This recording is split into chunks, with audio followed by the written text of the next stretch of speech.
भगवान व्यास पुत्र भगवान ही सुखदेव बन करके मिश्रा जी लंबी लंबी गोल गोल भुजा, बिखरे हुए बाल, उन्नत ललाट, चौड़ा वक्षस्थल, खाने का कोई फिक्र नहीं, पीने का कोई फिक्र नहीं, लेकिन चेहरे पर स्वाभाविक मस्ती।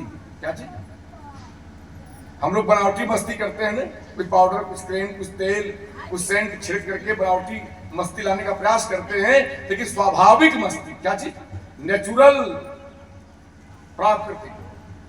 और मंद मंद मुस्कान, मुस्कुराते हुए जब सभा में पहुंचे तो भागवतकार कहते हैं समुत्थिता मुने श्वासनेभ्य तल्लक्षणज्ञा अपिगूढ़ वर्चसम। सभी लोग एक साथ खड़े हो। अब प्रश्न उठता है कि उस सभा में सुखदेव जी के पिता व्यास जी भी थे, क्या बाप भी खड़ा हो गया?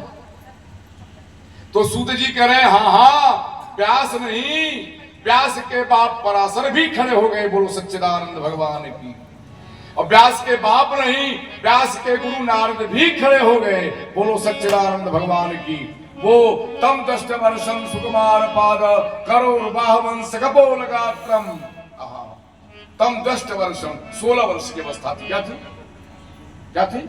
16 वर्ष की अवस्था। इतनी कमर, इतना वक्षस्थल, एक गोल गोल लंबी लंबी भुजाएं, मुस्कुराता हुआ वो पर्सनालिटी लिए हुए महापुरुष, बिखरे हुए बाल, जब सभा में पहुंचा तो सभी लोग खड़े हो। अत्रि वशिष्ठ चमन पे पलाद सब। राजा कातर दृष्टि से देख रहा है। किस दृष्टि से? कातर दृष्टि से कि 7वें दिन हमारी मौत होगी और अभी हमारे प्रश्न का उत्तर नहीं मिल पाया। ये महापुरुष कौन? हाथ जुड़ गया। कोई अच्छी चीज देखो, दिव्य चीज देखो तो हाथ जुड़ ही जाता है, जुड़ गया। लेकिन जब सब खड़े हो गए तो परीक्षित को आभास हो गया कि कोई महापुरुष है। गंगा जल लाए, पाद्यो पाद्यम हस्तो अर्घ्यम मुखे आचमनीयम जलम स्नानीयम जलम समर्पयामि। तो महात्माओं का हालचाल नहीं पूछा जाता है, गृहस्थों का हालचाल पूछा जाता है, क्योंकि ये कभी सुखी कभी दुखी होते हैं। महात्मा तो हमेशा आनंद में है। कहाँ है? वो हमेशा आनंद में है, उसका हालचाल नहीं पूछा जाता।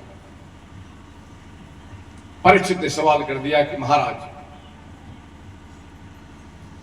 पुरुषस्य यत कार्यम ब्रियमाणस्य सर्वथा। मरण धर्मा मनुष्य का मरने के पहले मुख्य कर्तव्य।